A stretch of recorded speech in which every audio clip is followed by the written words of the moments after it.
Bom dia, nós começamos mais um programa 3 das 11. Aqui você já sabe que o nosso conteúdo ele é informativo, mas também é um conteúdo leve, inteligente, gostoso. Então você também é o nosso convidado para participar. Participe com perguntas, com comentários e também como sugestões para novos temas do programa. Como você já sabe, aqui nós somos em 3 apresentadores. Eu, Flávia Vieira, Gabi Bertoli e Isa Germano. Bom dia, pessoal. Bom dia, e como sempre, acompanhe a gente nas nossas redes sociais, lá no Instagram, @3 das 11. E lá no nosso link na bio também tem o nosso link para o canal do YouTube, que você pode acompanhar todas as nossas programações, e também pelos nossos parceiros Piracicaba Hoje. Sejam muito bem-vindos. Bom dia a você que nos assiste, a todos que estão aqui no estúdio.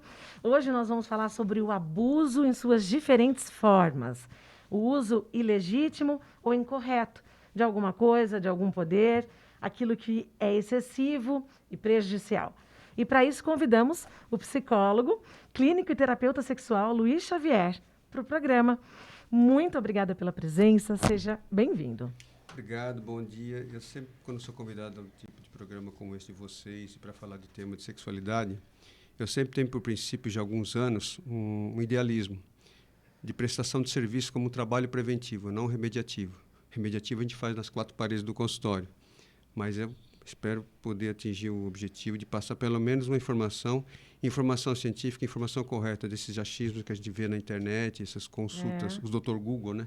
Que o pessoal procura. Então, à medida possível, me explorem. E a gente usa e abusa do Dr. Google, sendo que não é o mais indicado, né? Não. A gente sabe disso, mas mesmo assim a gente procura. Mas já começando, Gabriela, no campo da sexualidade, é preferível você não ter informação do que ter informação errada.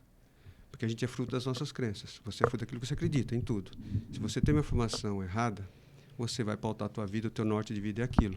Sim. E aí o preço a pagar é mais alto, né? Realmente. Falando em clínica, né, atuando com pessoas, atendendo pessoas, qual o principal tipo de abuso, né, o mais frequente que você recebe em consultório, pela sua experiência clínica, né? O que é mais frequente? Qual abuso é mais presente em nossa sociedade? A gente já pode, então, é o reflexo, né? O que você recebe em consultório é o reflexo da nossa sociedade. Sim. O que acaba refletindo mais, assim, do nosso comportamento na sua vivência clínica? É o que você falou, o consultório, ele é um microcosmo do que a pessoa, do que as famílias, do que nós fazemos aí fora. E um detalhe curioso, mas triste, quando uma pessoa é abusada sexualmente, masculina ou feminina, geralmente, o terapeuta é o primeiro a saber depois de anos acontece isso. Não que não foi falado lá atrás pela criança, para a família, para o parente, mas geralmente a família não acredita ou procura não acreditar para evitar um celeuma, uma coisa, um bate-boca, mal-estar, não quebrar relações. Negligencia mesmo. E outros é porque não dão atenção. A principal queixa é abuso sexual mesmo, principalmente por parte da... A vítima sempre, na maioria das vezes, é a mulher de novo, né? Mas tem homens, meninos abusados também. Geralmente numa faixa etária, em média, de 3, 4 até na adolescência. É a principal queixa que eu tenho em termos de abuso sexual que a gente encontra. E é muito triste isso. E uma coisa curiosa, isso vale a pena falar, quando começa o processo terapêutico, quando a queixa é abuso, geralmente a queixa não aparece, tá? Nas primeiras sessões. A queixa é o que leva uma pessoa ao consultório. A demanda, na maioria das vezes, é outra. E no processo, quando o paciente ou o casal cria vínculo com o terapeuta, confiança, sai. Às vezes, na primeira sessão, por intuição, eu faço um corte. Você foi abusado? Aí começa a lágrima a descer. E o silêncio. Aí abre a boca, fala. E às vezes a pessoa não tem memória do abuso. É como uma proteção. Sim.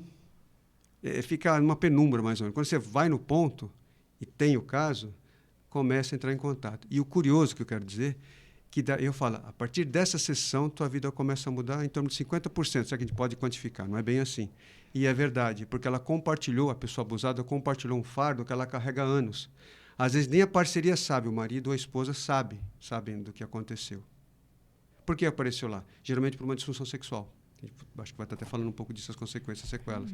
Então, depois que a pessoa divide esse fardo, fui abusado, fui abusada, fica mais leve o dia a dia da pessoa. E muitas vezes a pessoa nem sabe que foi abusada, né? Às vezes, assim, a gente percebe até um certo abuso, talvez na vida da gente, mas a gente não entende isso como um abuso. Tanto nas relações matrimoniais, né? Que é muito comum, né? Principalmente as pessoas sofrerem esse tipo de abuso. Então, como que se trabalha para a pessoa entender e falar, opa, acho que aconteceu alguma coisa aí? Você colocou um dado curioso. Eu falo curioso, mas é sempre triste, tá? A gente não é engraçado, não. Dá risada agora, está fora do setting terapêutico. Via de regra, Isaías, a pessoa saca que foi abusada sexualmente quando vem os hormônios da puberdade. Posso citar alguns casos, não estou quebrando sigilo, sem citar o nome. É comum acontecer uma criança por 5, 6 anos, 7, ser tocada nos genitais, ou uma brincadeira que algum adulto, a empregada doméstica, ou um primo, ou um pai, ou a mãe. A mãe, a feminina é o que menos abusa, mas tem abusadora também. E a criança acha aquilo desconfortável, acha estranho, às vezes gosta, ficou registrado. Só que vai começar a cair a ficha, via de regra, tá? Quando vem os hormônios, que você começa a ver o menino e a menina, os pais, adolescente, pré-adolescente, com outros olhos, como todos nós. Aí começa a fazer o link do que aconteceu lá atrás. Pô, peraí, isso aqui, então eu sofri abuso. Tocaram onde não devia. Muitos casos de depressão pesada, muda comportamento. E aí começa a conversar, perguntar para a mãe, para o pai, para a tia, e começa a desconversar. Não que lá atrás a criança não perceba, mas é muito comum sacar, fazer o link do abuso. Às vezes nem foi, mas foi tido como. E é isso que é importante. Não importa se foi ou não foi. A queixa que a pessoa traz, eu tenho que levar a sério. Porque é assim que ela sente, é assim que ela viu. Na maioria dos casos foi abuso, sim. E aí a gente trata no consultório a queixa que a pessoa traz do momento. Geralmente uma disfunção sexual. No caso da mulher, anorgasmia, dificuldade de atingir orgasmo, ou dificuldade de tesão, de excitação. E no caso do homem é muito comum a ejaculação precoce ou a disfunção erétil. Só um detalhe, o que um terapeuta sexual trata?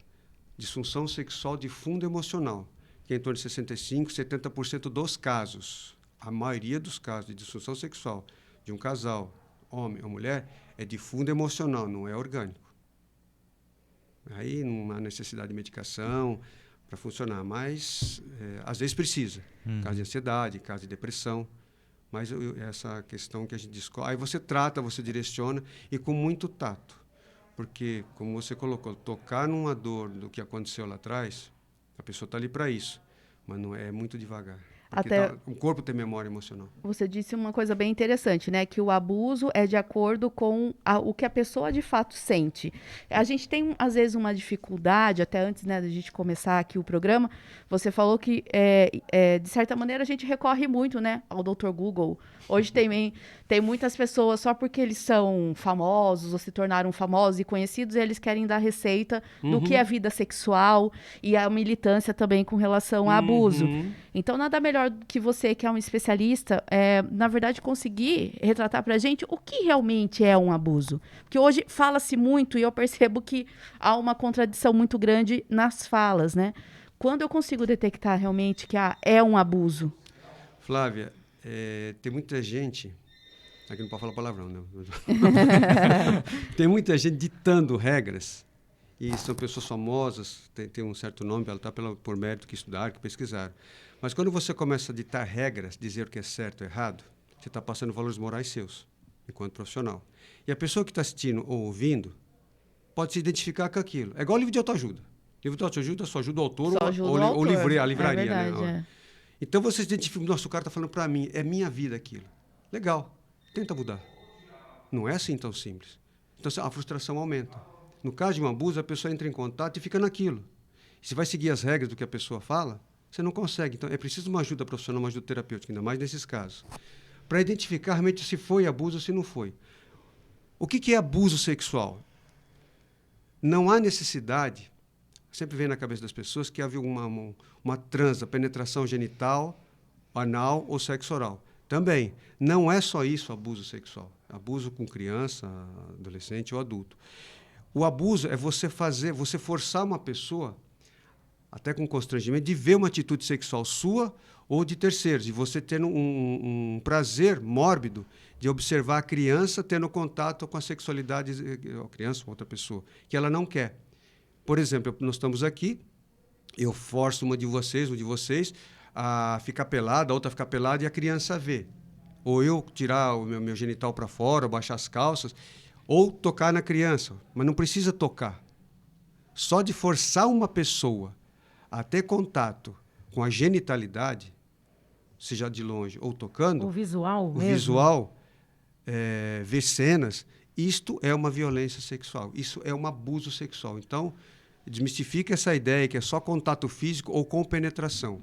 Eu acabei de ver uma notícia de um dos brothers da casa do BBB, que o irmão relatou que ele sofria um abuso. E ele fala de uma funcionária da casa que se despia e os obrigava a vê-la nua. E ela desfilava nua. E eu fiquei na dúvida. Eu falei, mas esse é um abuso? Eu acabei de aprender que... E muitas vezes, aí que vai de cada um. Como cada um apreende essa realidade. Foram alguns irmãos lá da mesma família e vê essa empregada, essa funcionária da casa. Como cada um percebe, pode ficar gravado como uma coisa excitante, legal, que pode exacerbar uma sexualidade lá na frente, ou pode ser a pessoa pode ficar retraída de ficar com aquela imagem. Essa imagem fica visível ou inconsciente, só que na hora do rally-roll no adolescente, a primeira transa, pegar na mão, não é nem questão genital, contato com outra pessoa. Fica travado e não faz o link do porquê está travado na afetividade e na sexualidade. Isso que você falou, né, de pegar na mão, eu falo que o nosso corpo realmente é uma morada, né, algo divino.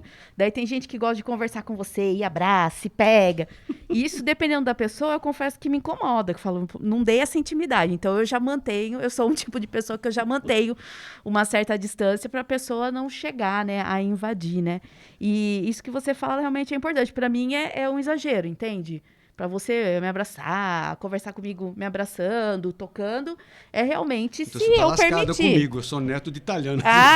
Minha mãe é assim. Mas Pega, aí é toca. diferente, né? Acaba sendo, Tem uma mas mesmo diferença assim, entre o tem toque pessoas afetivo que... e o toque abusivo. Isso, tem Sim, gente sim. que Como sente diferenciar o diferente. toque abusivo Aí do vai da experiência afetivo? pessoal. Não é? Não é o Cada teu caso, interpretação. eu acredito que não seja, não sei, não é, isso aqui não é terapia. Mas tem algumas variáveis aí que faz com que as pessoas nos permitam ser tocadas. Não significa que foi abusado ou apanhou lá atrás, mas vai muito de si. Uma coisa eu posso falar para você e para todo mundo. Quando uma pessoa, independente de sexualidade, de sexo, ela é muito segura de si, ela qualifica a própria estima. Não tem autoestima. Gente, todo mundo tem estima. Uns qualificam mais, outros qualificam menos. Né? Sem dúvida. Quando eu sou segura de mim, no meu dia a dia, dá licença, eu posso chegar e tocar em você. Você não vai se sentir ofendida nem invadida. Não. Porque você é dona de você, das suas atitudes, não apenas do seu corpo. E aí que você consegue diferenciar, Gabi, se é uma coisa abusiva ou não. Agora, se eu tenho medo de ser prejudicado num toque, eu vou estar sempre com o pé atrás. E quem não se envolve, não se desenvolve. Né? Aí Isso que você falou. É a questão da forma com que a pessoa chega. É a forma que pega, Isso, né? porque tem gente que chega, beleza, se conheceu hoje, a pessoa é super agradável, ela toca. É uma coisa. Agora, dependendo da pessoa, aí você já olha e fala, ixi, esse aí não tô afim. Se você está de boa, você percebe se a pessoa está com segunda ou terceira intenções. As minhas filhas sempre reclamam, pai, você toca, você fica falando com as mãos. É meu jeito, sempre foi. As pessoas sempre falam Olha lá. assim, você nunca sofreu abuso, né, no trabalho? Fala, eu já percebi situações, mas eu toquei bem, tudo bem. Não é um sexual. abuso, não é nem assédio. na verdade acaba sendo um assédio, mas assim, coisa que você consegue desenvolver viu? a E tudo coisa e se bem, não tem proteger. essa. Eu acho que hoje em dia também tá causando, né, até polêmica às vezes que eu vou falar. Mas um negócio super alarmante de uma situação, gente, é só saber, tem situações que você tem que saber sair. E dá para sair bem. Tem uma diferença entre o assédio sexual E o abuso. E a sexual. violência. São coisas muito E a diferentes. A violência engloba tudo. A violência sexual, a violência moral, a violência... inclusive, tem uma... Psicológica, que é fortíssima. Sim. Tem uma diferença, apenas de forma didática, Gabriela, né? Isso. Não vai mudar no fundo, o produto é o mesmo. Violência sexual engloba abuso sexual e aquele exploração sexual. Qual é a diferença? O dinheiro, o lucro. Ambos são violência sexual, principalmente com menores. mas não deixa de ser abuso, mas apenas de forma didática para tratar e para penalizar, segundo os critérios da lei, mas não deixa de ser. O assédio moral ou sexual no ambiente organizacional, aí você precisa saber ser dona de si também e saber distinguir. Exato. Mas na empresa é mais fácil de notar. Principalmente por parte de vocês mulheres. Exato. Muito fácil. Né? E aí tem que comprovar. Eu estou atendendo 2 casos no consultório, 3, de assédio sexual. Só que a pessoa que assedia sexualmente, geralmente está num cargo hierárquico superior. E a pessoa é tão abestada, tão obcecada, que ela deixa registrado bilhetinho, deixa registrado áudio no celular, mas e-mail. Só que aí a mulher fica com receio de perder emprego, e quando ela abre a boca para colegas ou para parceiros, amigos, aí começa a ver que a teia é maior, tem mais gente. Aí denuncia, porque a pessoa que abusa ou assedia, com ameaça, claro, acha que não vai ser punida. Sim. E a mulherada hoje, graças a Deus, está abrindo a boca, está botando a boca no trombone. Sim. E está dando resultados positivos perante a lei. E até a gente estava conversando na pauta sobre esse assunto, eu comentei com as meninas, quando a gente fala em questão de abuso, assédio, é importante para a pessoa falar o que aconteceu, porque Não tem outro jeito. quem está assediando, talvez assim, no caso da Flávia, você já recebeu um abuso? Percebi e tal, um assédio, né? Percebi, mas eu soube me armar. Ela conseguiu se armar, mas talvez a colega não consiga e ela não sabe que a outra pessoa faz. Mas também é um terreno um pouco delicado, porque hoje a pessoa fala assim, tá linda hoje. Nossa, é um assédio. Eu falo, mesmo, eu nasci, Sim, entendeu? sim, assim. sim. E boa, a pessoa fica, Se outro fala, você viu, me assediou, falou que eu tô linda.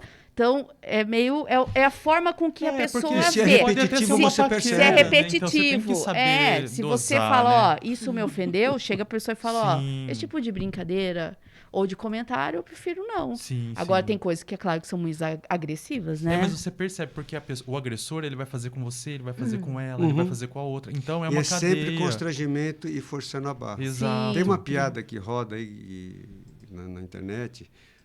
O cara é da empresa, o cara assedia sexualmente todas as empregadas e chega uma mulher na mesa do chefe desse abusador, desse assediador, pé da vida. Só que ela é feia, mas não, é caricaturado, bem feia, bem fora dos conformes mesmo, né? Pé da vida com o cara. Falei, cara, fiquei sabendo que você abusa de todo mundo aí e está sendo processado por isso. Aí ela mesmo fala, e eu vou te processar. Por que? Mas eu nunca abusei de você. Justamente por isso, por discriminação. É piada, né? Mas vale a pena.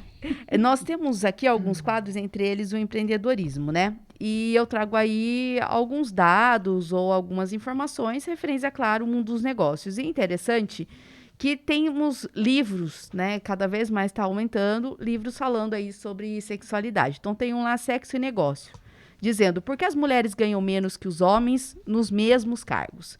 Porque em muitas empresas ainda é forte a imagem do homem como profissional agressivo que corre atrás das oportunidades e da mulher aquela coisa um pouco mais maternal, né? Em Sexo e Negócios, seu maior recente estudo da Sharon Haidt questiona a ética sexual no ambiente das empresas também, expondo seus principais problemas ligados entre a diferença entre os sexos, né? E defende que a empresa só tem a lucrar com as boas relações amorosas entre os profissionais.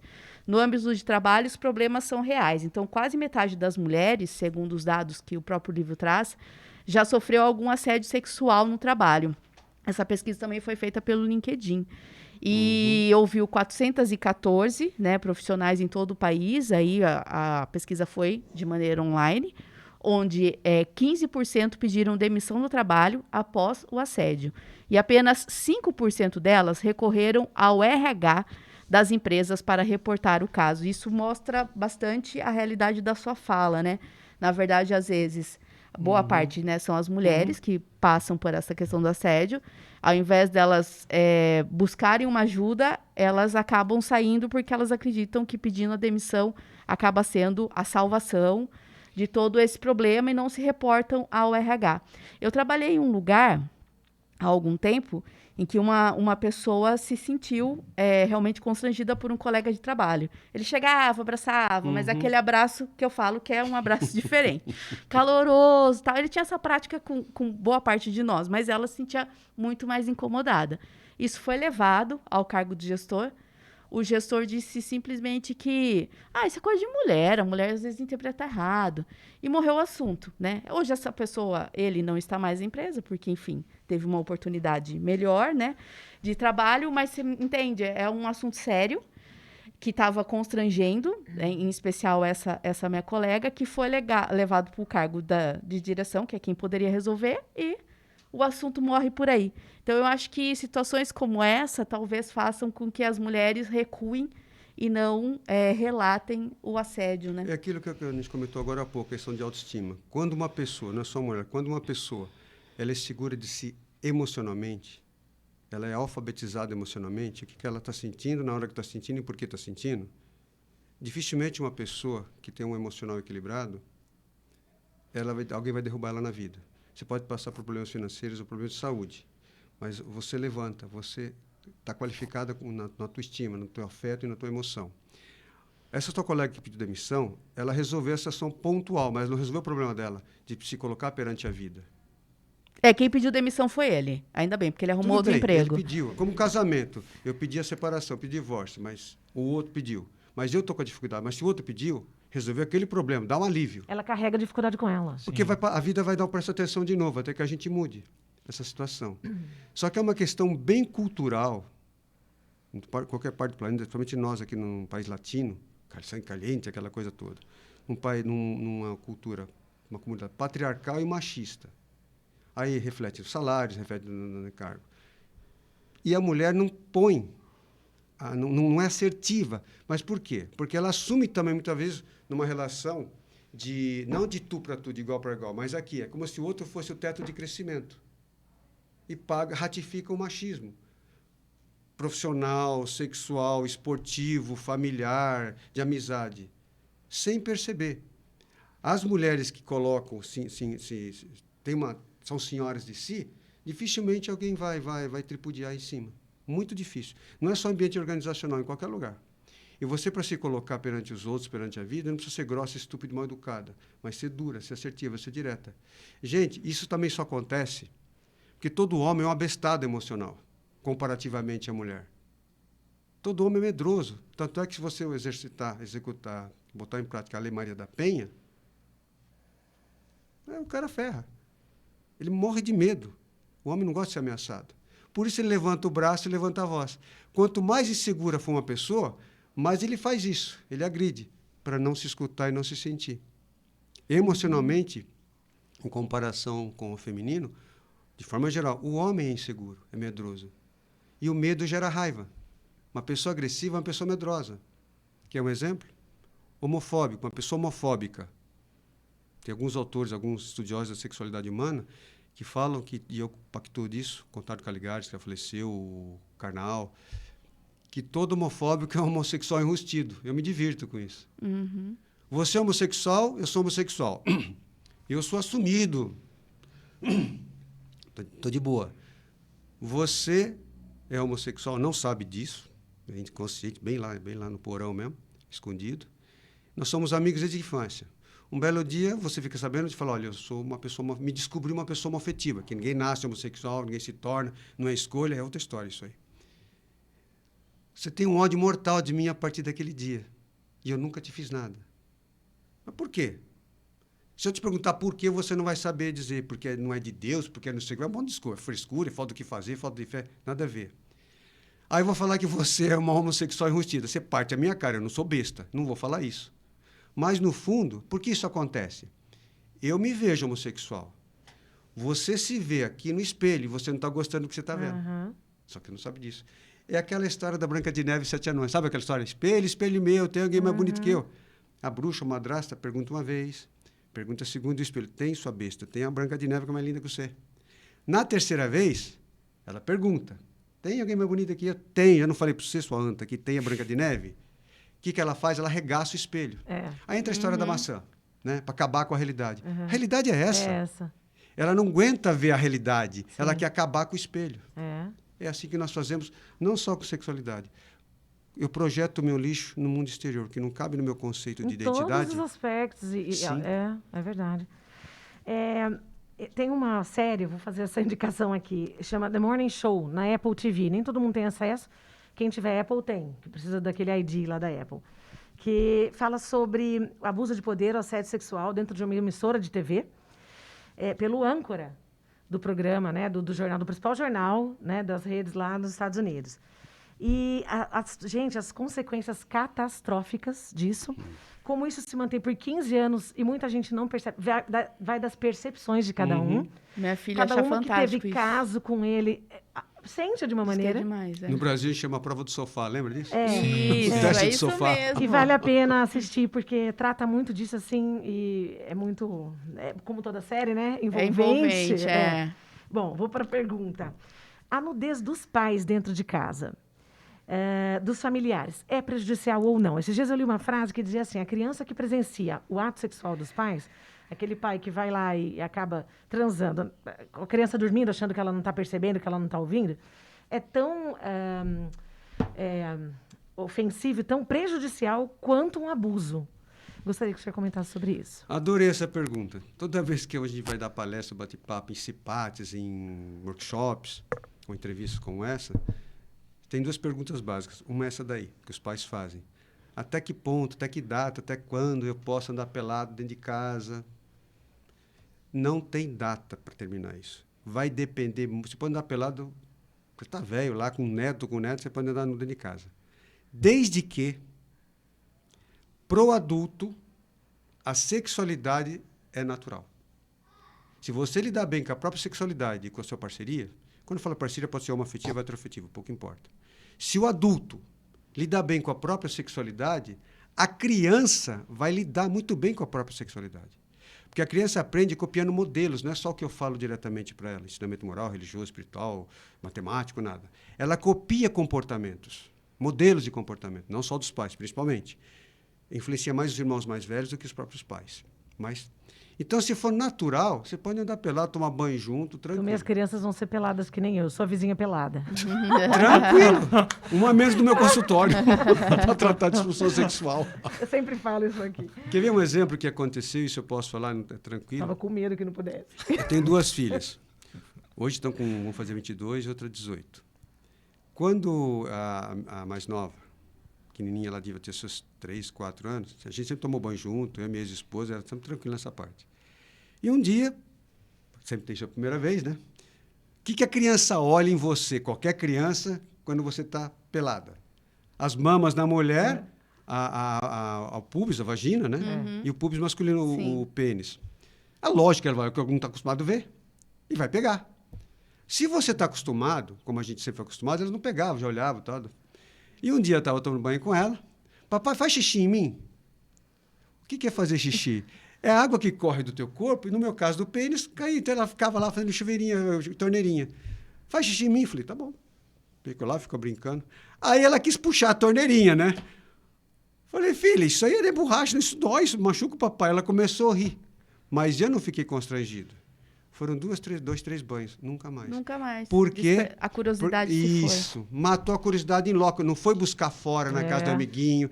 Isso, inclusive, por isso que é legal essa pergunta que você fez, é uma forma, gente, de você ajudar a prevenir abuso sexual infantil. Não tocar no seu corpinho pessoas estranhas, não sentar no colo. Não é só não pegar doce, comida de estranhos. Mas você matou a curiosidade em casa. Gente, criança não morre curiosa. Eu brinco que criança é promíscua. Ela se vende para quem dá mais afeto, porque dá mais colo. Se você está de bem com a sua sexualidade, a criança, e tem o vínculo de ser perguntado, ser perguntada em casa, ou com educadores, se o educador for perguntável, a criança mata a curiosidade ali. Nós vamos buscar na prática. Isso você não faz em casa, o traficante abraça, um jargão que a gente usava na rádio na época, antigamente. Então, é tão simples. Agora, é muita coisa curiosa também. Você vê um adulto, você está de fora aqui, tem uma criança pegando na perereca, no pintinho do outro lá, no intervalo de escola, qualquer coisa. Você vê o bedel, a professora, sei lá, escandalizado com aquilo. Você já faz uma leitura, sem ser psicólogo, da sexualidade do adulto. Como é que ela lida com aquela situação inusitada? Você Terapeuta, não. Você já leu. Presenciar o ato sexual. Oi? Que acontece muito. Esse é outro ponto interessante. Aí é agressivo mesmo. E até uma dica, uma receita de bolo, como é que lida com isso? A criança viu. Foi inadvertida, a porta ficou aberta, eu estava na sala, ela chegou, estava no ralo e rola. Quando a criança entra em contato direto, porque para a criança é uma agressividade. E geralmente é a mãe que está apoiando, né? Na fantasia, Sim. né? Para, esconde, tal. Deixa passar. Depois que a emoção secar, depende da idade da criança, se ela ficou vendo, se ela saiu, pergunta para a criança o que ela viu. Não chega, olha, falta palavrão, ditando regras. Precisa saber o que ela percebeu, o que ela viu, o que ela ouviu. De boa, não deixa passar em branco. E vamos lidar com o material que ela vai trazer, o vocabulário que ela trouxe, a frase que ela trouxe e o que ela viu. Que às vezes a forma com que ela vê não é nada tão espantoso quanto os pais acham, Exato, né? Cria porque monstro. a malícia está nos olhos de quem vê. Isso. Uma vez, até faz anos que eu não vejo TV por opção, mas teve uma novela muito interessante, onde tinham dois avós que estavam namorando na cama, porta fechada, mas é aquela porta de tipo veneziana, balcão, mas dentro da casa. E uma menina, neta de 7, 8, 9 anos, batia na porta. Era final da manhã, começo da manhã. Vó, tal. Ah, sim, que foi. Eles se cobriram, já fecharam, já puxaram a coberta sem ninguém ver. Olha como é que é a coisa. E a porta trancada. Eu não sei que assunto que foi lá. Não. Ah, eu queria... O Paulinho me chamou para fazer amor. Quase caíram da cama. Não sei o que. Aí depois foram perguntar o que era fazer amor. Então, perguntem para a criança qual é o conceito que ela quer. Era pegar na mão. Para passear num jardim, na praça, sei lá. Os dois já assim... Ufa. A criança tem uma teoria sexual própria, gente. Não é essa sexualidade com os hormônios que os adultos ou adolescentes têm. Então, essa pergunta que você colocou é muito interessante, porque a gente remete à sexualidade do adulto. Aí entra algumas variáveis. Religião, moral. O grande problema que a gente enfrenta no consultório com uma disfunção sexual, de forma geral, basicamente dois. A causa da disfunção. Educação moral castradora e educação religiosa castradora. Rígida. E eu não estou falando mal de religião algum, nem indo contra valores de família.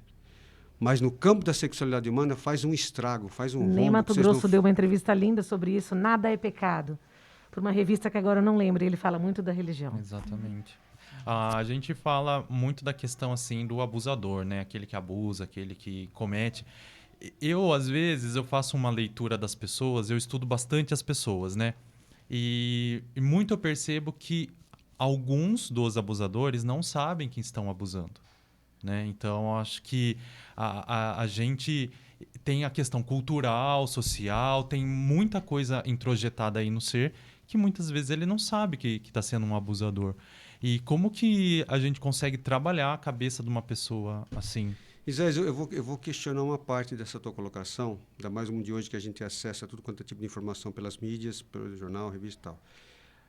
O abusador sabe, porque se ele estiver tocando ou tensionando, porque ele pode pensar, tensionar, mas não fazer, tocar numa área genital de uma outra pessoa, seja criança, ou pré-púber ou adolescente, ele sabe que é errado. Não é tão sem noção assim, não. Existem casos que a pessoa está pensando em abraçar, em tocar. Exatamente. Eu vou dar exemplos concretos loucos, vocês vão ver agora. Mas, na maioria dos casos, a pessoa sabe. Sabe, sim. E alguns poucos vão buscar ajuda no consultório, sem ter abusado, sem ter tocado. Buscar ajuda para conter isso, ou trabalhar com remédios psiquiátricos e também com trabalho psicoterápico. Mas a maioria sabe, sim. O que acontece muitas vezes é que a pessoa tem uma sensação que não tem o controle sobre. Mas sabe sim. Porque é só você perguntar para a pessoa se ele tem tensionado ou fantasia, tensão tocar, ou ter fantasias, ou chegou a fazer, tocar na área genital. O que é a área genital? O ânus, a bunda, as mamas, no caso da mulher, e a vagina, não, vagina é o canal interno. O púbis feminino ou masculino. Então, sabe sim. Mesmo quando a pessoa é agressiva na fala, ela sabe quando ela errou na dose. Sabe. Ela sabe bem. Tem eu noção. também tenho isso bem... Tem uma coisa aqui por causa... não sei se vocês vão lembrar. Há alguns anos atrás, eu tenho esse documentário, esse printado até hoje no meu computador. Já ouviram falar da escola de base em São Paulo? Sim, Sim. sim. Ótimo.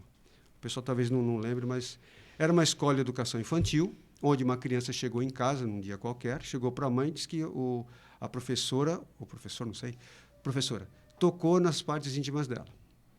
Essa mãe pegou o fone para a mãe da coleguinha. A coisa cresceu de tal forma e não foi questionada em nenhum momento. Aquilo fez um forfé, acabaram com a escola, gerou Destruiu a processo, vida de destruiu muita a moral, gente. destruiu a escola, tudo. Aí, o delegado, o mídia, caiu de pau em cima, sem filtrar, sem perguntar. Aí resolveram contratar acho que uma psicanalista de terapia infantil, especialista. Pouco tempo ela desvendou o assunto. Tem isso documentado, gente. A criança apenas foi tocada porque estava enxugando suor, uma coisa. Não foi nada disso.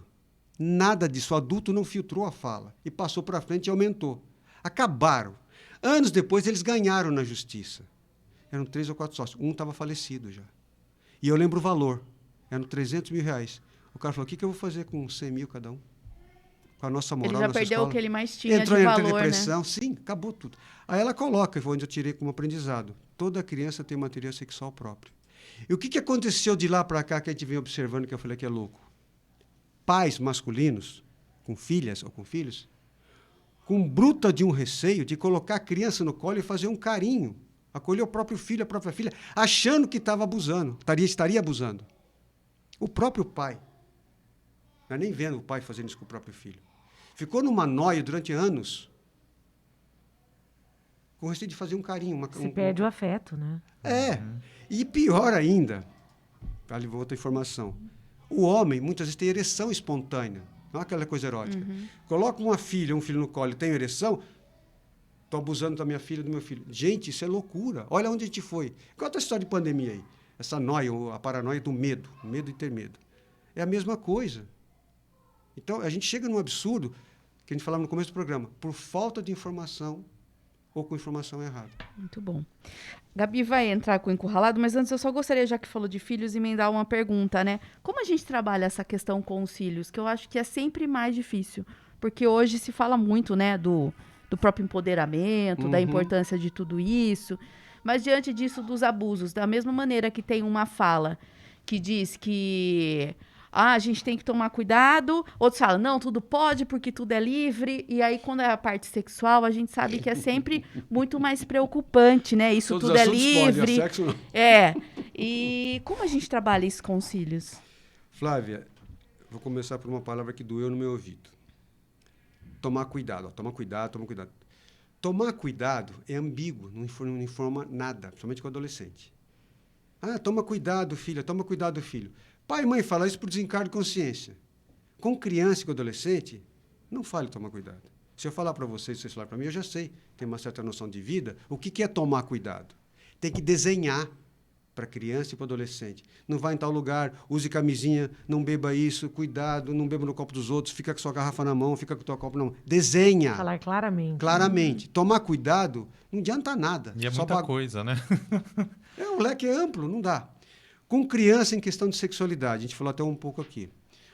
Quanto mais os pais forem abertos a falar, a ouvir sobre o assunto de sexo e sexualidade, a criança se sente segura e protegida e tem a liberdade para chegar com perguntas, com colocações. Outra coisa, com criança, a gente não introduz nenhum vocabulário novo e não vai responder além daquilo que ela perguntou.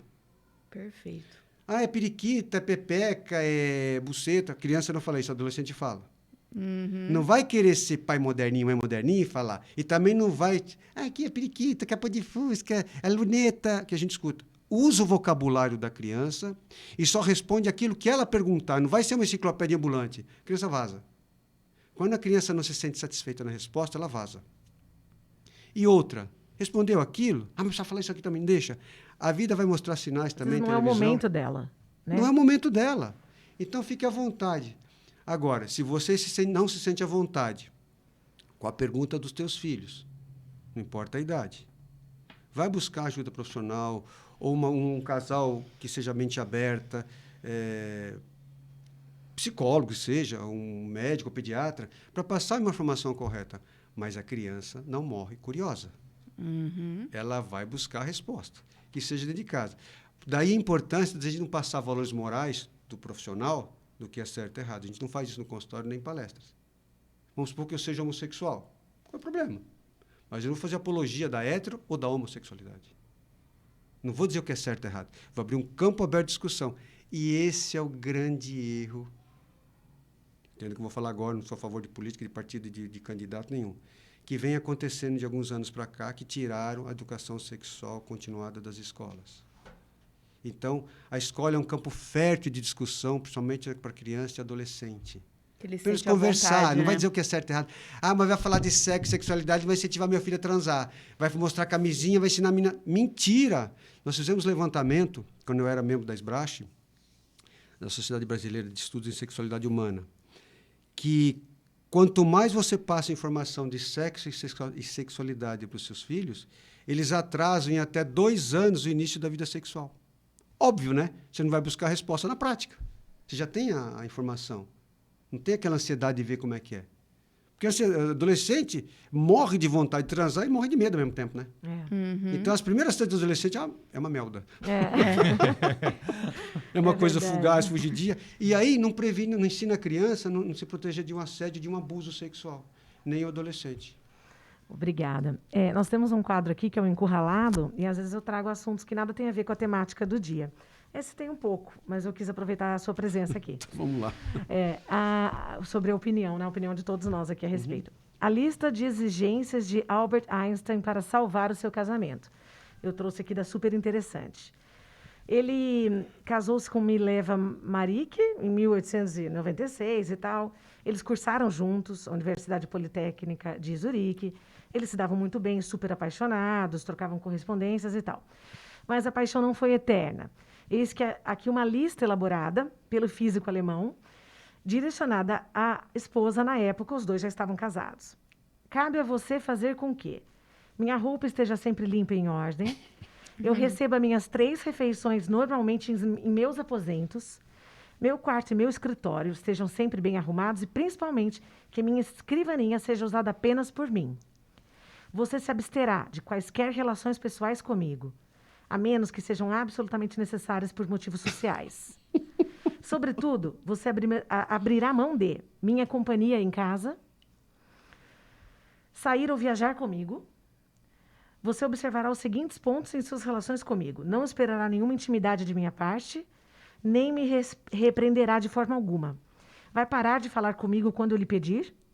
Sairá do meu quarto ou de meu escritório imediatamente, sem objeções, quando eu lhe pedir. E, por último, você se comprometerá a não me depreciar com palavras ou atos diante de nossos filhos. Esta lista foi um dos vários documentos de Einstein encontrados aí, 30 anos após a morte do cientista. E eu queria saber a opinião sobre isso, sobre esse casamento. E sobre essa relação metódica, inusitada, abusiva. E da parte dela, né? E da parte dela. Dentro dos padrões da época. Não, ela não existe. Ela não existe, Depois ela disso, não é nada. Faltou um item. No final tem que bater continência para ele. E ela não vai ser assalariada também, né? Pelo que eu Você vi. percebe que a coisa parece CLT piada, passou longe. mas sempre a mulher é que leva Sim. a pior parte. Então, eu até brinquei com você. Sim. A mulher não existe nessa história. Sim. E pior que isso não é piada, não. Eu Não, vou é dizer, realidade. Einstein, Freud, Eric Berne, dos poucos que eu sei. Esses caras que são uma sumidade na intelectualidade, por isso que foram bons também no que eles fizeram.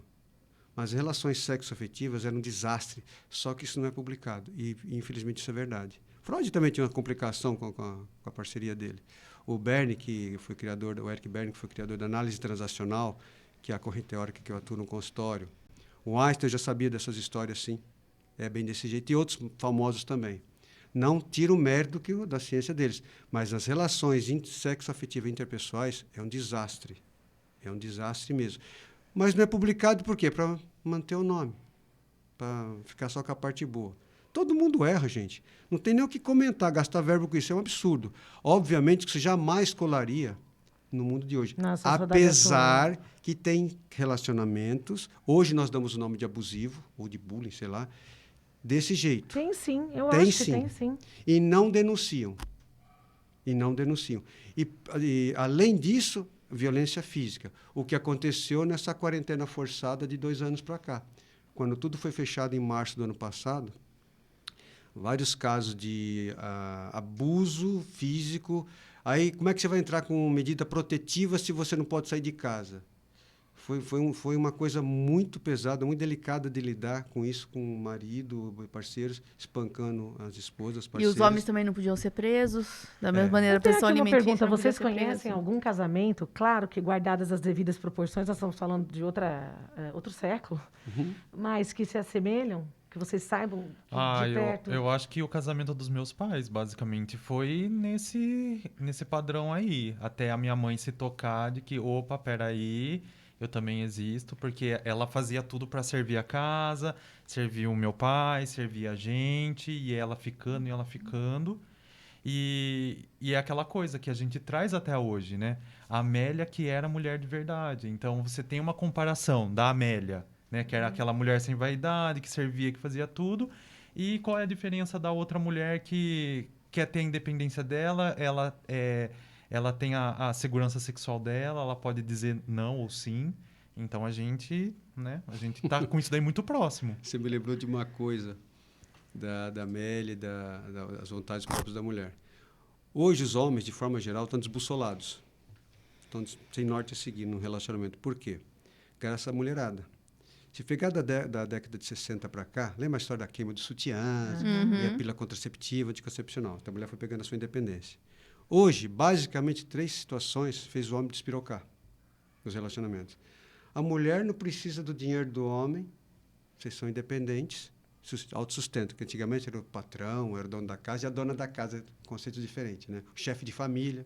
Então, a mulher buscava um homem para proteção financeira, tá. Não precisa mais, então ele já perdeu esse papel. Segundo, a mulher não precisa do homem para engravidar, tem bebê de proveta, reprodução assistida. Quer dizer, perdi mais um papel meu, minha função de homem. Terceiro, a mulher não precisa de um homem para ter orgasmo, para ter prazer sexual.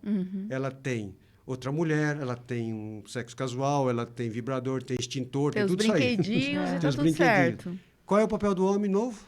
Desbussolado. Então, se o homem não se readaptar, se ele não virar homem, deixar de ser macho e virar homem, ele vai ter sofrimentos. Ainda vivemos uma transição, né? E agora a Por adequação... incrível que pareça, ainda está assim. Essa pergunta para os seus pais. Eu estou com casais no consultório, filhos adultos, que começaram a fazer terapia, e a terapia do próprio casal atual refletiu na sexualidade dos pais. Então, a mulher saca que ela precisa ter vida independente, mas ela faz uma escolha por ratificar esse padrão de sofrimento. Sabe sobre o quê? Casamento é para sempre. Coisa que nós escolhemos nossos pais. Quando a escolha é deliberada, não tem o que tratar, mesmo que haja sofrimento. Acho legal, se vocês me permitirem, voltar à questão do abuso, a importância de identificar e como tratar o abuso depois. Não sei se nós temos tempo. Pode falar. Temos, sim. Como é que a gente identifica um abuso em criança? O vocabulário muda, tem um vocabulário sexualizado, impróprio para a idade, palavrões, você já percebe que tem alguma coisa errada em casa, ou está sendo abusado, ou está vendo, como você colocou há pouco, Gabriela, vendo pais transarem, ou o padrasto ou a madrasta, no mesmo ambiente, na sala. Isso é muito comum, independente da classe socioeconômica, não é só pobre, não, favelado, não é só esse Exato, estereótipo, exatamente. né? Então, a criança muda, quer usar roupas curtas, no caso a menina. O menino ou a menina começa com um vocabulário que é impróprio. Ou os pais, sem perceber ou percebendo, fazendo isso agora, deixam os filhos verem, agora na internet, com conteúdos sexualizados, de pornografia mesmo. A criança muda comportamento, fica retraída, notas baixas, muda a alimentação, não quer sair. Quando isso acontece, às vezes está sendo abusada diretamente. E o que aconteceu com essa história da quarentena de ficar em casa, não poder aula presencial? Dificultou a percepção do abuso, que acontece, que sempre aconteceu. Porque quando a criança muda o comportamento, a professora vê, o coleguinha vê. É um berço acolhedor, né? Agora você está tudo em casa. Então, continua o abuso e você não tem como medir, mensurar isso. Então, são comportamentos de criança.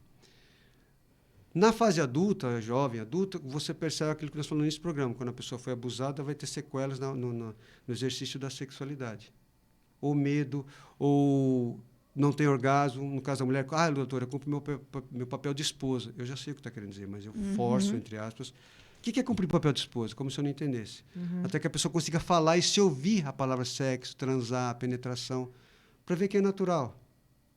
Então, você percebe no adulto essa questão. E muitas vezes fica lá no porão, não tem... Sabe, sim, mas não quer tocar, porque é um tema proibido, é um tema que dói. Aí, quando consegue falar, alivia um monte, porque a pessoa se sente acolhida. Dividiu o fardo, compartilhou essa dor e se sente acolhido. E no caso de abuso realmente com criança, com toque físico ou penetração, a gente tem que verificar as sequelas físicas, às vezes rompimento de períneo, às vezes os órgãos internos são machucados. Existem casos que tem que fazer esterectomia de adolescentes que de infecção pesada não percebeu. E as sequelas emocionais, que é o que a gente trata na clínica, na prática sexual. Existe um tratamento concomitante. E um detalhe, quando você percebe no consultório, eu não atendo criança, mas quando você atende criança e adolescentes que foram abusados, você tem que denunciar. O Código de Ética Médica dos psicólogos obriga você a fazer a denúncia, quebrar o sigilo. Eu já atendi casos de uma mulher que passou por 2 ginecologistas aqui na cidade, eles sabiam do caso, não quiseram fazer nada. Triste. E eu peguei o telefone na mesa, na frente do paciente, e liguei para a delegacia da mulher. Na primeira sessão. Ai, meu Deus. Isaías, agora gostaria que você deixasse o seu convite para Acontece e faça a pergunta Nada a Ver do dia. É isso aí, gente. A gente vai deixar aí para vocês no nosso Instagram, né? No @3das11, o que acontece aqui em Piracicaba. Então, fica aí ligadinho. E vamos para nossa pergunta Nada a Ver do dia, né? Mas assim, aproveitando que a gente tem um psicólogo, A gente está aproveitando. Vamos mexer um pouquinho com a cabeça, né? Vocês, quando vão matar algum inseto, uma barata ou, né, uma formiga, vocês carregam algum sentimento emocional pensando, matei a mamãe barata e os filhinhos vão ficar sem comida? Ai, barata, eu não penso, não. Cara dela. Eu tenho medo, eu tenho nojo.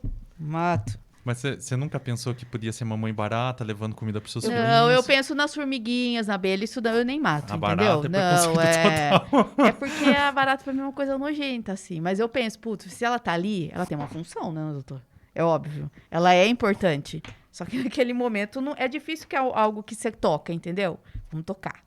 Toca que ela vai embora. Ela não vai, ela fica onde ela quer, né?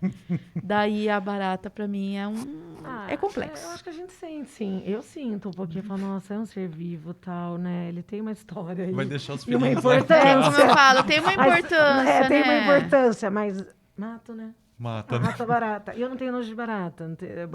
Aliás, eu mato. Ah, tem o meu... Agora eu tenho... Ai, Medo. com sapo. Ai, sapo, eu tenho medinho.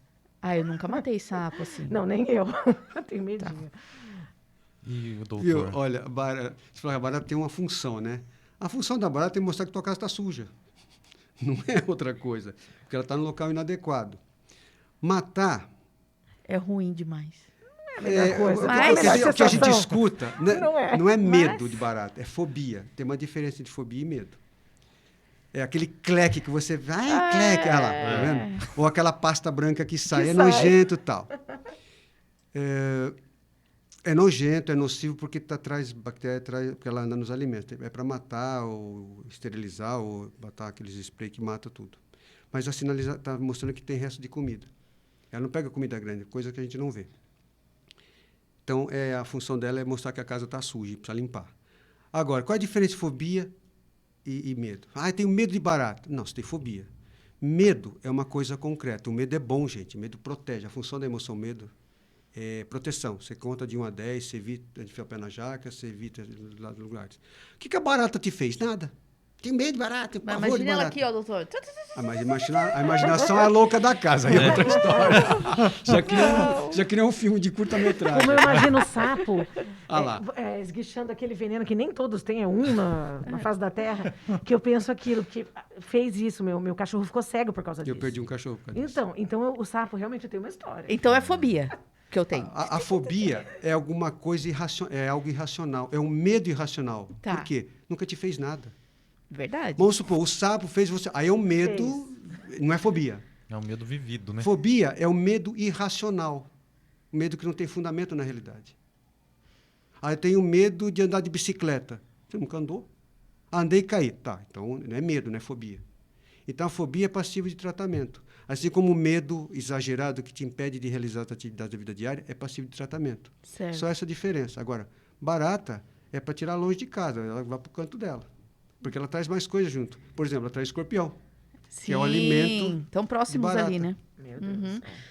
Doutor, nós encerramos o programa. Quero deixar aí o microfone todo aberto, continua aberto aí para você, caso tenha alguma informação muito importante que a gente acabou não te perguntando, para você Tá. deixar aí essa mensagem final com esse tema tão importante, cada vez mais trabalhado, mas a gente sabe que nem sempre de maneira correta aí, né, pelas redes sociais. Duas coisas que eu quero ressaltar. Uma é curiosa. Todo mundo acha que o abusador sexual é um pedófilo ou psicopata. Não. A maioria não é. É pai, padrasto, primo, irmão, vizinho. É nessa escala. 80% dos abusos sexuais é dentro de casa. Por pessoas conhecidas da criança. Porque tem o vínculo afetivo da criança, acha que é legal, legal, legal. Por isso que o abusador consegue. E é nessa escala. Pai, padrasto, irmão mais velho, primo, vizinho. Alguém próximo da criança. Então, preste atenção nisso. E não é uma pessoa psicopata ou pedófilo que faz isso na maioria dos casos, não. E a outra coisa importante, que eu acho muito importante falar, dentro do possível, incentivem, cobrem das escolas, vocês que são pais, para que tenham educação sexual continuada. Não vai incentivar seus filhos a transar coisa nenhuma. Quanto maior a informação, menos eu vou fazer de coisa errada. Isso para tudo na vida. A molecada é muito vulnerável com essas mídias. E eles vão de cabeça, gente. A criança, principalmente criança, a criança não morre curiosa. Ela vai buscar a resposta para tudo na vida. Então, se a gente conseguir voltar como era, estava conseguindo, depois parou, uma educação continuada, e de passar a educação sexual continuada, não vai passar valores morais do terapeuta, do profissional. Mas abrir um campo de discussão, porque os valores quem dá é a família. Ninguém vai mexer em valores morais, valores religiosos da família. E religião e sexualidade não se contrapõem. É isso Muito aí. bom. Muito obrigada. Pessoal, Valeu. mais um programa aí, obrigada, né? Na próxima quinta-feira, às 11, estamos de volta. É isso aí, obrigado, pessoal. E deixem aí nos comentários se vocês têm afetividade na hora de matar as baratas. Obrigada a todos aqui. Valeu. Obrigada, Pedro, ao nosso convidado, Obrigado. à nossa audiência. Um ótimo dia. Obrigada, pessoal. Um excelente dia. Até a próxima quinta-feira, aqui às 11 horas. Você já sabe, né? Nos acompanhe no YouTube do 3 às 11. Deixa lá o seu comentário sobre a entrevista de hoje e também dê sugestões de temas, tá? Você também pode acompanhar o nosso programa pelo Facebook, aqui do Piracicaba Hoje, e também pela rádio web do Piracicaba Hoje. Vamos ficar sempre atentos, porque aqui, você já sabe, com especialistas, nós temos um bate-papo bem gostoso e com muito aprendizado. Até quinta. Até.